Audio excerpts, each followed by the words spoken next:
मन रूपी लगाम को बुद्धि रूपी सारथी ने ठीक से खींचा नहीं तो ये खंडक में गिरा देंगे, और गिरे हुए बहुत फंसे हैं। अपने आप जितेंद्रिय हो जाएंगे। शरीर एक रथ है, बुद्धि इस रथ को चलाने वाला सारथी है, बैठने वाला जीवात्मा है, मन लगाम है, इंद्रियां घोड़े हैं, विचरने की जगह विषय भोग है। ये घोड़े विषय भोग का चारा चरने के लिए जाएंगे। अगर मन रूपी लगाम को बुद्धि रूपी सारथी ने ठीक से खींचा नहीं तो ये खंडक में गिरा देंगे, और गिरे हुए बहुत फंसे हैं। और जीव इतना भोला बन चुका है कि गड्ढे में गिरा है फिर भी वो आनंदित है, वो उसी को सुख समझ रहा है, दुख को ही सुख समझकर। यही तो भगवान की विचित्र माया है। जिसे तुम सुख समझते हो वो सुख की छाया है, समझ पड़ती नहीं, ये गिरधर की माया है। भयानक दुख के अंतर में वो डूबा हुआ भयानक परिणामों को प्राप्त होगा, लेकिन उसमें सुख का अनुभव कर रहा है। त्यक्त संगो चित क्रोधो लघ्वाहारो, तो अपने आप जितेंद्रिय हो जाएंगे। देख लेना, घृणा हो जाएगी यार, घृणा। कौन सा ऐसा सुख है जो घृणा के योग्य ना हो?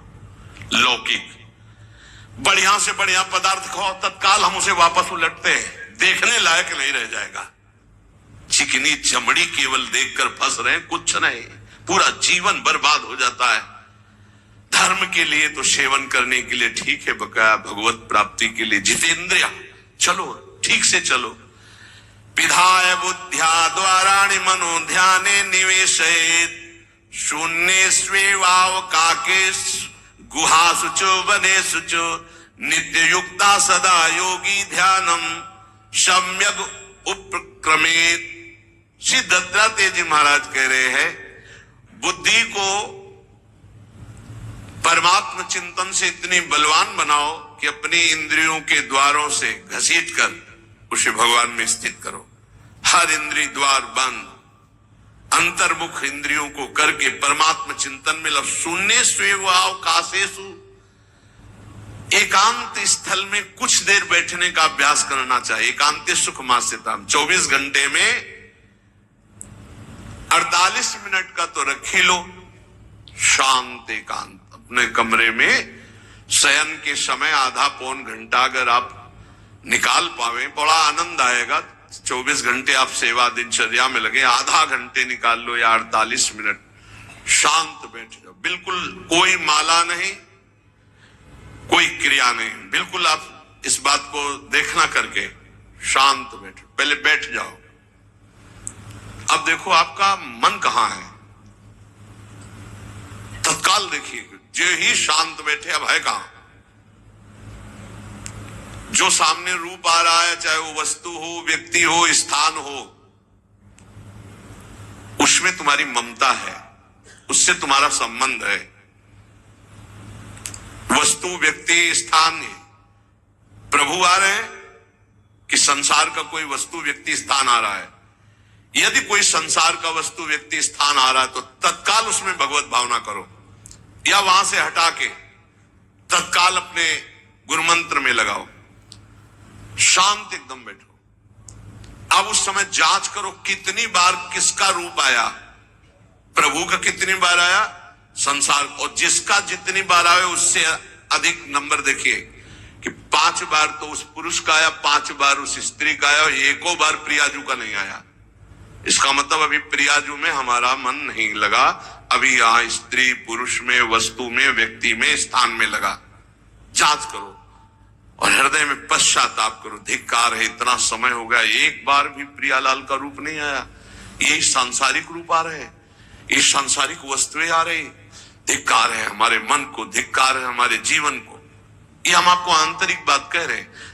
पूज्य भाई जी महाराज, जिस समय मन को धिक्कार दिया जाता है, जलन होती है, जब जलन होती है तो निर्मल होता है, निर्मल होता है, निष्पाप होता है, मल भस्म होता है। जो ताप अंदर मन में होता है प्रायश्चित का, उससे अब बार बार सामने आपको जो गुरु मंत्र मिला है उसको लिखिए। कोई माला नहीं, बहुत आराम से, कोई जल्दीबाजी नहीं, 1 मिनट में एक बार लिखेंगे। यहां कोई संख्या हम नहीं बोल रहे, यहां कोई आपको नहीं कि 108 बार करना है कि 50 बार करना। 5 बार करो केवल। हम कह रहे 5 बार, आराम से लिख रहे हैं। शांत बैठे, खूब आराम से, बढ़िया रा, बहुत बढ़िया धा, राधा, राधा, रात। आप देख लीजिए, अब ये भाग जहां रहा है, पकड़ो कहां भाग के जा रहा है। इस वस्तु से क्या संबंध है, इस व्यक्ति से क्या संबंध है, कितनी बार इसको छुआ है, देखा है, भोगा है, मिले हैं, सूंघा है, कितनी जन्मों में। धिक्कार तुझे मन, जो तू राधा नाम को छोड़कर, प्रियाजू के इस अमृत में नाम को छोड़कर भाग रहा है, फिर उसे लाओ नाम में, फिर लाओ नाम में। आप देखिएगा एक दिन उसी रा और धा के बीच में प्यारी जो और प्यारे जो मुस्कुराते दिखाई देंगे। देख लेना, एक समय 24 घंटे में ऐसा निकालो जिस समय आप अपनी अंतःकरण की वृत्ति को बार बार बाहर जाते हुए घसीट कर अंतर में लगाओ। हर समय साधन में लगे हो, लेकिन एक समय इतना साधन कर, जो गृहस्थी में हम कह रहे 10 मिनट शुरू करो भाई, 10 मिनट से 10 मिनट शांत होकर बैठ जाओ। 10 मिनट बैठने में क्या परेशानी, उस समय जांच करो, जहां जहां मन जाए वहां से हटाकर नाम में लगाओ। बार बार सुंदर स्वर्णिम अक्षरों से नाम लिख रहे, रंग बिरंगे अक्षरों से, रा और रंग से, बड़ी आ की मात्रा और रंग से, धा और रंग से, बड़ी आ की मात्रा और रंग से, ऊपर के ऐसे खेलो, मन को खिलाओ, राधा नाम में खिलाओ, डुबाओ इसमें। आप देख लेना, हमारी बात को समझ लो। केवल ये वो बात कह रहे हैं जो आपको प्रियाजू के रूप के ध्यान में डुबो देगी। यही राधा नाम रूप प्रकाशित करेगा। तेरो रूप कहत नहीं आवे, श्री हरिवंश कछुक जस गावे, वो रूप ये प्रकाशित कर देगा।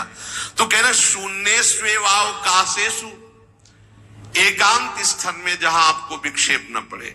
ऐसी वृत्ति के समय अगर आपको कोई शोरगुल सुनाई दे रहा हो, आपका अभ्यास दृढ़ नहीं, तो एक रुई को ऐसे कपड़े में करके, महीन कपड़े में 2 बना लो, ऐसे लगा लो, कान में लगा लो, आवाजें नहीं जाएगी। अब ध्यान करो, देखो साधन की प्रणाली। और जब अपने साधन की बात होती है ना, तो आप हजारों अलग अलग आवाज करो तो हमें बस इतना समझ में आएगा कि चिड़िया चहचहा रहे हैं, आवाजें निकल रही, बस हमारे लक्ष्य में कोई अंतर नहीं पड़ने वाला। और अगर डूबना हो गया तो आवाज भी खत्म, श्रवणेंद्रिय होते हुए भी शोरगुल नहीं सुनाई देगा। पर प्रारंभिक दशा में ऐसा चाहिए। अगर आपको बार बार विक्षेप हो रहा हो, विक्षेप तो इतना कि घड़ी का टक टक भी बर्दाश्त नहीं होता। मन है ध्यान में बैठे ना, वो पहली बार एक खिड़की खुला है, खिड़की खुला है, खिड़की, अब उठो पहले खिड़की बंद करके आओ। ये इसको बैठते ही देख लो कि कोई ऐसा प्रश्न तो नहीं कर रहा कि अमुक कोई बात हो, उसको निपटा दो पहले। हम सबसे पहला काम करते थे, अगर राधा वल्लभ जी के दर्शन करने जाने हो, हमें इत्र खरीदना है, तो सबसे पहला काम हम इत्र खरीदेंगे। क्यों? ये दर्शन नहीं करने देंगे, इत्र खरीदना है। बार बार कहेगा इत्र हमें दर्शन में नहीं डूबने देगा, तो पहले हम वो काम सब कर लेते थे जो राधा वल्लभ जी के दर्शन के बाद कर रहे। अब दर्शन में तो केवल दर्शन। ऐसे ही जब हम ये जो 20 मिनट, 30 मिनट, 40 मिनट समय की बात करें, इसमें जब आपको समय देना हो तो कृपया मन के लिए कोई काम मत छोड़ना, वो बिल्कुल फुर्सत वाला। इसलिए हम कह रहे हैं सोने जाने के समय कि अब हम शयन करने जा रहे हैं, उस समय आप समय दीजिए। और अगर ये पहले ही बार में कह दे कि अमुक अमुक अमुक, तो तुरंत सुधार दीजिए, नहीं पूरे ध्यान में वही चलाएगा। वो बहुत बहुत ही विघ्नकारी रहता है जब तक निर्मल नहीं हो जाता। और जिस समय नाम पकड़ने लगता है, ऐसा आनंद आता है कि केवल रोने का मन करता है। आप इसको करिएगा जरूर, एकांत स्थल पे करिएगा। और जब ये करने विघ्न करे तो कान में श्रवण होता रहता है शोरगुल। तो ये हमने किया है प्रारंभ में, रुई में ऐसे और एक महीन कपड़ा का बना के ऊपर कपड़ा से ऐसे और ऐसे खूब ठास के भर ले, अब आवाजें ले जाएगी।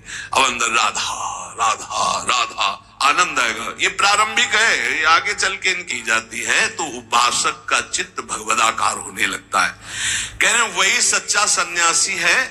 वाग्दंड कर्मदंडश्च मनोदंडश्च ते त्रयः यस्यैते नियता दंडा सत्यदंडी महायति। श्री दत्तात्रेय जी महाराज कह रहे हैं वाग्दंड, जिसने वाणी को वाग्दंड मौन में स्थित कर दिया। वाग्दंड ये प्रपंच की वार्ता नहीं बोलनी, भगवद वार्ता केवल बोलनी। वाणी को दंडित करो। ये बहुत चटर चटर प्रपंच की बातें करती, नाम जपने में इसको थकान लगती है, प्रपंच की बातें करने में नहीं। इसलिए इसको मौन के द्वारा वाणी को शासन में रखो, या तो भगवत चर्चा या मौन। दूसरा कर्म दंड, जो सन्यासी होता है वो निष्कर्म अवस्था की तरफ बढ़ता है। प्रापंचिक कर्मों को करते हुए भगवान नाम स्मरण करके यदि कर्म समर्पण कर दिया जाए तो वही गति प्राप्त होती है। ये तो सर्वाणि कर्माणि मयि सन्न्यस्य मत्पराः प्रापंचिक कर्म है, व्यापार, नौकरी आदि नाना प्रकार के। लेकिन इन कर्मों को भगवत स्मरण करते हुए किया जाए, भगवत समर्पित कर दिया तो वही गति प्राप्त होती है जो निष्कर्म अवस्था तो प्राप्त सन्यासी की होती है। 3 दंड होते हैं, वाग दंड और एक होता कर्म दंड, शरीर को निश्चेष्ट रखना, निष्क्रिय रखना, और मनोदंड, मन को निसंकल्पित रखना, कोई संकल्प न बनना। इससे संन्यास भाव को प्राप्त महापुरुष की अवधूत स्थिति तक पहुंचने का यह रास्ता है। वागदंड, कर्मदंड, मनोदंड। वाणी को मौन के द्वारा, शरीर को निश्चेष्टता के द्वारा निष्कर्म स्थिति के लिए, और मन को निसंकल्पता के द्वारा, कोई संकल्प न बनावे, ऐसा का ऐसा, ऐसा नहीं, जैसा प्रभु जब जाए चाहे जैसा, हमारा कोई संकल्प विकल्प नहीं। वाणी से भगवत चर्चा, शरीर से भागवतिक कर्म, नहीं तो सांसारिक विरत बहुकर्मा, निरत निरंतर सज्जन धर्मा। अब एक परम धर्म की बात का वर्णन कर रहे हैं। गृहस्थ धर्म में जैसे है, या जिनके पास बहुत अर्थव्यवस्था है, उनको चाहिए कि गौ सेवा से बहुत जल्दी शरीर पवित्र होता है, हृदय भी पवित्र होता है, और गोविंद भी प्रसन्न होते हैं। यदि गावः प्रदक्षिणेर कार्या वंदनीया ही नित्यशः मंगलायतनम दिव्याः सृष्टास्त्वेता स्वयं भुवा। यदि गाय घर में पाली जाए या गौशाला खोली जाए और गौओं की सेवा की जाए, जिनके पास अर्थ है, भाव है, भगवान स्वयं श्री कृष्णचंद्र जी ने गौ सेवा स्वीकार की, गौ में चराई। गौओं की परिक्रमा करने से, जैसे आप प्रभु के बिहारी जी के मंदिर की 4 परिक्रमा करें तो जो फल आपको मिलेगा, वही गाय की 4 परिक्रमा कर ले तो आपको प्राप्त हो जाएगा। गौ की प्रदक्षिणा से, गावः प्रदक्षिणी कार्या वंदनीया ही नित्यशः, जो रोज गाय को प्रणाम करता है और गाय की प्रदक्षिणा करता है तो भगवत प्रदक्षिणा का उसे फल प्राप्त होता है। जहां गौएं विराजमान होती हैं वो बड़ा पवित्र दिव्य तीर्थ स्थल माना जाता है। गौएं जहां विराजमान रहती, गौशाला में भजन करे तो कई गुना बढ़कर के प्राप्त होता है। स्वयं ब्रह्मा जी ने गौओं को दिव्य गुणों से विभूषित बनाया है। अप्यागाराणि विप्राणाम देवतायतनानि च यद गोमयेन शुद्ध्यन्तिम किम ब्रूमो हृदिकम ततः। गाय के गोबर से जहां लेपा जाता है, वहां जिस देवता का आह्वान करोगे वही देवता आकर विराजमान हो जाएगा। अपवित्र भूमि में भी यदि गाय के गोबर का लेप कर दिया जाए तो परम पवित्र मानी जाती है। गाय बहुत पवित्र, जहां वो बैठती है, जहां वो मूत्र त्याग करती, गोबर त्याग करती, वो स्थान तीर्थ तुल्य पवित्र माना जाता है।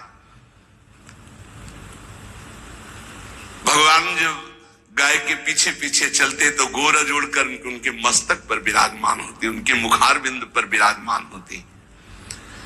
बाल गोविंद के अनिष्टों को दूर करने के लिए गाय के पूंछ को उनके ऊपर ऐसे झाड़ा देती थी मैया।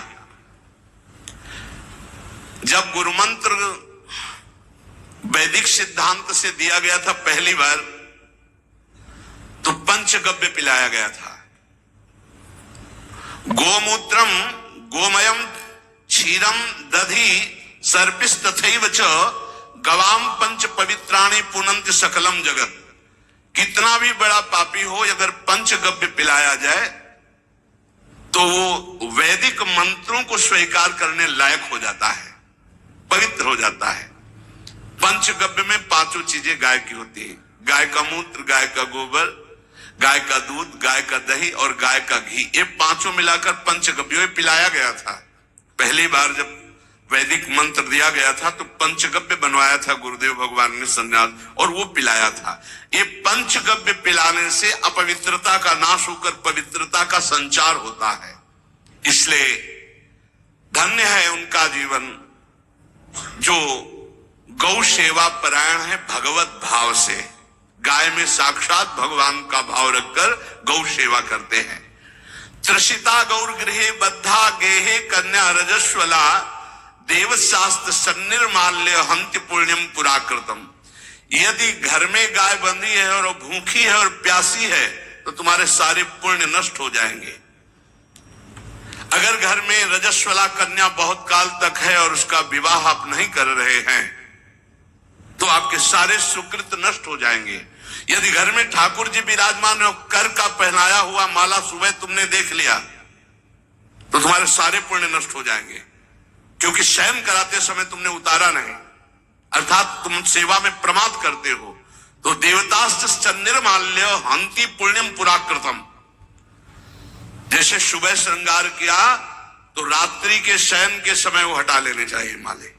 जब हम शयन कराते हैं तो भले पुष्प शैया पे शयन कराएं पर माला नहीं धारण कराएं। श्रृंगार का माला अगर दूसरे दिन दर्शन किए क्यों पहने ठाकुर जी, तो तुम्हारे सुकृत नष्ट हो जाएंगे। गाय बंदी हो घर में, वो प्यासी है और भूखी है, तुम्हारे सुकृत नष्ट हो जाएंगे। त्रसिता गौर गृहे बद्धा, क्योंकि तुम्हारे पास है, सेवा करना चाहिए। यो वै गाम प्रतिसिद्धेन्त चरंतिम च स्वतृणम नरहा तस्य पूर्वे च पितरा कंपन्ते पतनोन्मुखा। यदि गाय हरी हरी घास चर रही कहीं और तुमने डंडा ऊपर प्रहार किया और लाठी मारी तो तुम्हारे पितर घोपड़ी के बल नरक जाने के लिए तैयार हो गए, ये लिखा है। चरंतिम स्वम तृणम नरः तो तस्य पूर्वे च पितरा कंपन्ते पतनोन्मुखा। इसीलिए क्या भारत से कहीं किसी की तुलना हो सकती है जहां गौ को माता की पदवी दी गई, जहां गौ को हम आराध्य देव के रूप में मानते हैं, आराधना करते हैं। गौ रक्षा, गौ सेवा, ये बहुत बड़ा इसमें छुपा हुआ है। स्वयं भगवान अवतरित होकर गौ रक्षा, जब गाय के रूप में पृथ्वी रमाती तो भगवान का अवतार हुआ है। बड़ा विचित्र समय आता चला जा रहा है कि अब आधुनिक यंत्रों की ऐसी सेवाएं हो गई बड़ी बड़ी कि अब न बैल की जरूरत है और ऐसे दूध की महंगाई बन गई कि अब देसी गाय 2 लीटर 3 लीटर 4 लीटर और ऐसी कि 20-20 25-25 लीटर दे तो कौन देसी गाय को। तो गौओं का सेवा का भावना शास्त्र आज्ञा करता है कि जो प्रतिदिन अग्रग्रासे परोभावा कर्तव्यो भक्ति तोन्वहम अकृत्वा स्वयं आहारम कुर्वम नापनोति दुर्गतिम। जे ही तुम्हारे गृहस्थ में घरों में पहले होता था, अब तो भगवान जाने, जे ही पहली रोटी तवा में गई तो वो निकाल करके पक्की रखी जाती थी गौग्रास के लिए, पहला रसोई में। तो इसमें लिखा प्रतिदिन स्वभोजनम, पहले स्वयं भोजन न करके गाय के लिए ग्रास निकालना चाहिए। तो जिनके पास अर्थव्यवस्था जो गृहस्थ धर्म में है या जिनके पास अर्थ है, कुछ रोज 1 रुपया निकालो। हम कह रहे रोज निकालो तो महीने में 30 रुपया होते, 30 रुपया में एक गाय को हरी घास तो एक टाइम पवा ही सकते हो ना, बहुत नहीं है तो 1-1 रुपया निकाल के अगर एक गाय को चारा दोगे तो एक बार का भोजन तो हो ही सकता है। 30 रुपया में हरी घास जाकर के उसके दावा एक बार तो पवा दोगे ना। अग्रग्रासे परोभावा कर्तव्य भक्ति तोन्वहम, भक्ति पूर्वक गाय को 1 ग्रास भोजन में 1 रोटी तो निकालना चाहिए गाय के लिए, ऐसा शास्त्र आज्ञा कहता है। जो ऐसा करता है तो अकृत्वा स्वयमाहारम कुर्वन् नाप्नोति दुर्गतिम, अपने आहार से 1 रोटी निकालकर गाय को देता है और स्वयं 3 रोटी भले पाले 1 रोटी गाय को दे दी तो बोले उसकी दुर्गति नहीं होगी, अर्थात उसके अंदर भाव बढ़ता चला जाएगा वो भगवान की भक्ति में।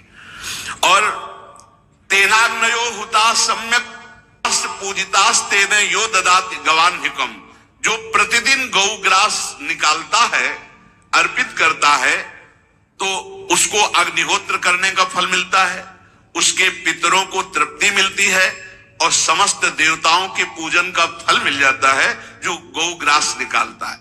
यो वै ताड्यते यष्ट्याधेनुम मर्त्यो विमूढ़धि, जो मूर्ख मनुष्य, जैसे अब गाय दूध नहीं दे रही, मार डंडे डंडे मार रहे, इंजेक्शन लगा रहे, ऐसे वैसे कर रहे हैं, उसको ताड़ना दे रहे हैं, तो बोले जो मूढ़ बुद्धि मूर्ख मनुष्य, यो वै ताड्यते यष्ट्याधेनुम मर्त्यो विमूढ़धि, वो गाय को लाठी से मारता है, डंडे से मारता है, हाथों से मारता है, तो धर्मराजस्य नगरेशा याति करवर्जिताहा, धर्मराज जी पहले अपने नरक में ले जा करके उसके कहते थोड़े थोड़े तिल तिल करके पहले इसके हाथ काटो, मरना है नहीं वहां, अब आराम आराम से थोड़े थोड़े पहले हाथ वर्जिताहा, इन्हीं हाथों से गाय को मारा था ना, वैसे थोड़ा थोड़ा काटा जाता है उसके हाथ, कर वर्जिता हा, उसके दोनों हाथ काट करके थोड़े थोड़े से। यो वै दंसान वार्यति तस्य पूर्वे कृतार्थ कहा नत्यंत सवादिस्मास्तरिष्यति भाग्यवान, जो गौ के शरीर को स्नान कराता है, गौ के शरीर को कीट आदि से मच्छर आदि से रक्षा करता है और खूब अच्छा अच्छा पदार्थ गौ को, केवल दूध के लोभ से नहीं, ये हम गौ सेवा की बात कर रहे हैं, ये कि नहीं गौ 10 लीटर दूध देती तो हाथ फेरो, जब दूध नहीं देती है तो चारा भी ठीक से नहीं दे रहे, और उसके ये स्वार्थी हो, गौ सेवा का बात नहीं, वो दूध का लोभी केवल व्यापार की बात करता है। गौ सेवा का तात्पर्य है गौ सेवा, केवल खूब बछड़े को पिला दिया प्रसाद रूप से जो दूध मिला उसका अपने सेवन की, वो बात तो अलग है।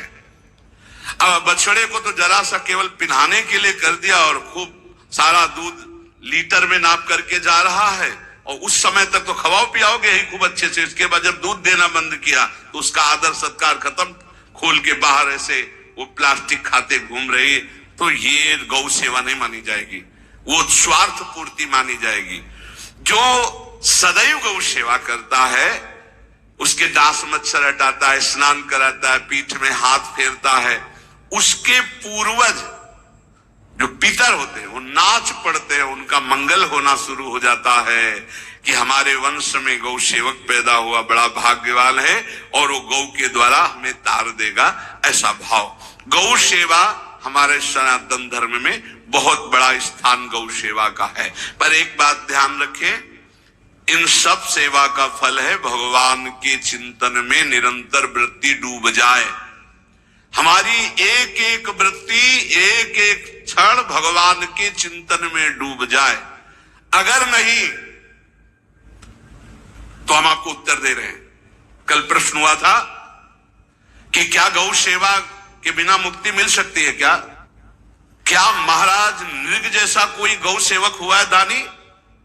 भागवत में पढ़ लेना, करोड़ करोड़ गायों को, करोड़ों गौशालाएं थी, एक दो नहीं, इसलिए कह रहे करोड़ों शब्द कि आप उसको कोई ज्यादा ना समझे। पृथ्वी के कोई भूमि के कण गिन सकता है, बारिश की बूंदे गिन सकता है, लेकिन महाराज नृग की गौएं जितनी दान की गई वो गिनी नहीं जा सकती थी, ऐसा वर्णन आता है। अरबों अर्बुद गौओं की सब स्वर्ण से अभिषिक्त करके ब्राह्मणों को दान करना, इतने बड़े गौ सेवक, इतने बड़े दान करने वाले, एक चूक हो गई, ना दान लेने वाले तपस्वी ब्राह्मण की गाय किसी अन्य ब्राह्मण को दान कर दी, और वो ब्राह्मण ने जब गाय देखी बोले मेरी गाय चुरा ली, बोले महाराज नृग ने दी, महाराज नृग से कहा मेरी गाय है, तो उनका गौशाला में आ गई होगी, आपको 10,000 गौएं देते हैं, आप अपनी गाय, बोले मैं प्रतिग्रह नहीं लेता, जिसने दान लिया था उसने कहा गाय यही लेके जाऊंगा, तो उनका आप गाय छोड़ दीजिए, आपको 10,000 गाय देते, बोले नहीं लूंगा। बस अनजाने के अपराध ने गिरगिट बना दिया था, कुएं का गिरगिट। पर भगवान बड़े कृपालु हैं, गौ सेवक थे, इसलिए गोविंद द्वारिकाधीश जी ने उनका उद्धार किया। सब साधन का फल है अच्युत भावना से युक्त होकर, भगवत भावना से युक्त होकर निरंतर भजन करते हुए सेवा परायण रहो, चराचर जगत की सेवा परायण रहो। भजन करना ही सबसे बड़ा परम धर्म है। हम सब सेवाएं करें जगत की, लेकिन अंदर से राधा राधा राधा, गोविंद गोविंद गोविंद गोविंद, आनंद आ जाएगा। तन से सेवा करो, मन से भगवान के चिंतन, मामुनिस्मर युद्धते, भगवान के चिंतन में रहो। सेवा और व्यापार में अंतर होता है। गौ सेवा के बहाने से धन का जो दान लेना है और उसका अपने में प्रयोग करना, मैं पितरों सहित नरक जाना है, लिख लो। गौ सेवा के बहाने से दान लेना और उसका अपने परिवार के सुख में पैसे का प्रयोग कर देना या अपनी वासनाओं की पूर्ति में लगा देना। आया गौ सेवा के लिए और आप प्रयोग कर रहे हैं गाड़ी घोड़ा नाना प्रकार के सांसारिक भोगों में, तो लिख लो पितर सहित तुम्हारे नरक जाएंगे, क्योंकि गौ सेवा के लिए आया है। गौ सेवा का धन सिर्फ गौ सेवा में ही लगना चाहिए। आप गौ सेवक है, दूध पान कीजिए, रोटी खा लीजिए, लेकिन गौ सेवा का अर्थ आप अपने वासनाओं की पूर्ति में, अपने मनोरंजन में या अपने मन के संकल्प भावना में नहीं पूरी कर सकते। गौ सेवा के लिए ही पूरी कीजिए। गौ के वास का निर्माण, गौ के भोजन की व्यवस्था, वो दूध दे ना दे, वो कैसी भी अवस्था में हो, उसकी सेवा परायणता, उसके लिए सेवक रखना, सेवकों को भी सुख प्रदान करना, लेकिन स्वयं कभी गौ के सेवा के लिए आए हुए धन का स्वयं के लिए भोग न करना और निरंतर भजन रखना, उसे परम पद की प्राप्ति हो जाएगी। इसलिए हमारे सनातन धर्म में गौ सेवा का विशेष महत्व है और इस महत्व को सबको स्वीकार करना चाहिए। यदि आप गौ पालन स्वयं नहीं कर सकते तो 4 लोग मिलकर के, क्योंकि आज जो गायों की व्यवस्था वो बड़ी दयनीय हो रही है। दयनीय इसलिए हो रही कि दूध की अधिकता के चाह रखने वाले भैंस रखते हैं या विदेशी गाय रखते हैं। अपनी भारतीय जो देसी गाय है वो उतना अधिक नहीं देती कि 40 लीटर 30 लीटर 25 लीटर, बहुत अधिक देगी तो 5 और 8 लीटर। देसी शुद्ध गाय अपनी जो है वो 8-10 लीटर, बहुत जब व्यवस्था हो। नहीं तो अपने गांव में तो देखा है तो 2.5-3 लीटर से ज्यादा नहीं दे, 1.5 लीटर इधर 1.5 लीटर उधर, या बहुत हुआ तो 2 लीटर 2 लीटर, पर वो स्वर्णिम दूध होता है। जो दूध की चाह रखने वाले जन थे अब वो गायों को नहीं रखते, देसी गायों को कोई बिरला ही रखता है। अब पहले बैलों की जरूरत होती थी, गाय बछड़ा दिया तो आनंद होता था कि किसानी के काम में। अब तो ट्रैक्टर है तो बैलों की जरूरत नहीं। अधिक दूध के लिए अरे अब तो पशुओं की जरूरत नहीं, केमिकल से दूध बन रहे हैं टैंकर के टैंकर। तो फिर हमारी जो गायें हैं उनकी बड़ी दुर्दशा हो रही। तो हमें चाहिए कि जो गृहस्थ जन हैं, धनी मानी जन हैं, या जिनके पास शरीर व्यवस्था, बौद्धिक स्तर, सेवा परायण, अर्थव्यवस्था, वो थोड़ा 4 गाय की व्यवस्था करके उनकी सेवा करें, क्योंकि हमारे सनातन धर्म का स्वरूप है। जहां मां पदवी दी गई है गांव को, गौ माता कहा गया है। गौ में समस्त देवता विराजमान है। गौ का बहुत बड़ा महत्व वर्णन किया गया धर्म शास्त्रों में।